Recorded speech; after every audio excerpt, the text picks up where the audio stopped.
break. The simplest thing to do then is to take the two broken halves of the duct rotor and repair them with a splice connector. I'm going to run through this, show you how it's done.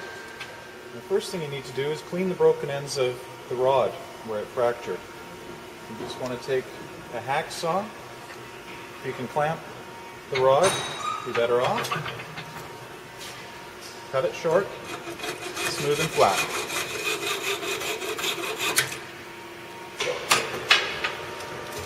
Finish trimming with a knife. Now you want to score all the way around the plastic jacket. Not quite halfway back. The splice connector has two bores in it. One's a through bore for the diameter of the rod. The second has a shoulder where the jacket will be enclosed.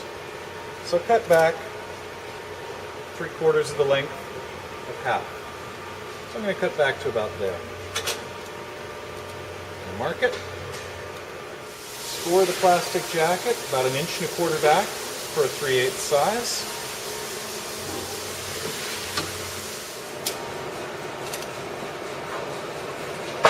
Use a hand file, clean up the corners and the rough spots on the rod. Add a little bit of a chamfer to the front end just to make life easier when inserting the splice connector. Back the hex nuts out of the splice connector so there's room in the bore to seat it. And you got the rod clean. As a redundant measure, take a little bit of the crazy glue that was provided in the accessory kit and apply to the rod. Not too much, generous. Take the splice connector.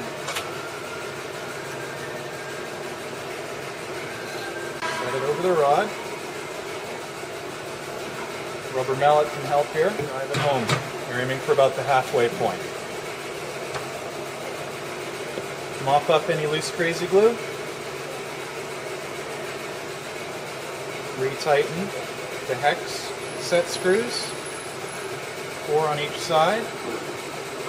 Tighten them in deep because these will actually bite into the fiberglass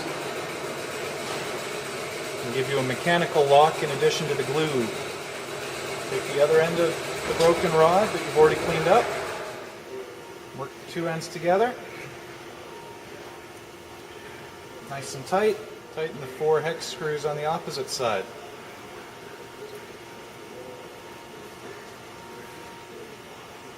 Nice and tight. Bite them right into the fiberglass, and then the connector will be as strong as you need it. The finished connection will not be as flexible as the rod in the cage. Use caution when spooling a broken section back into your rod cage. It will flex, but that's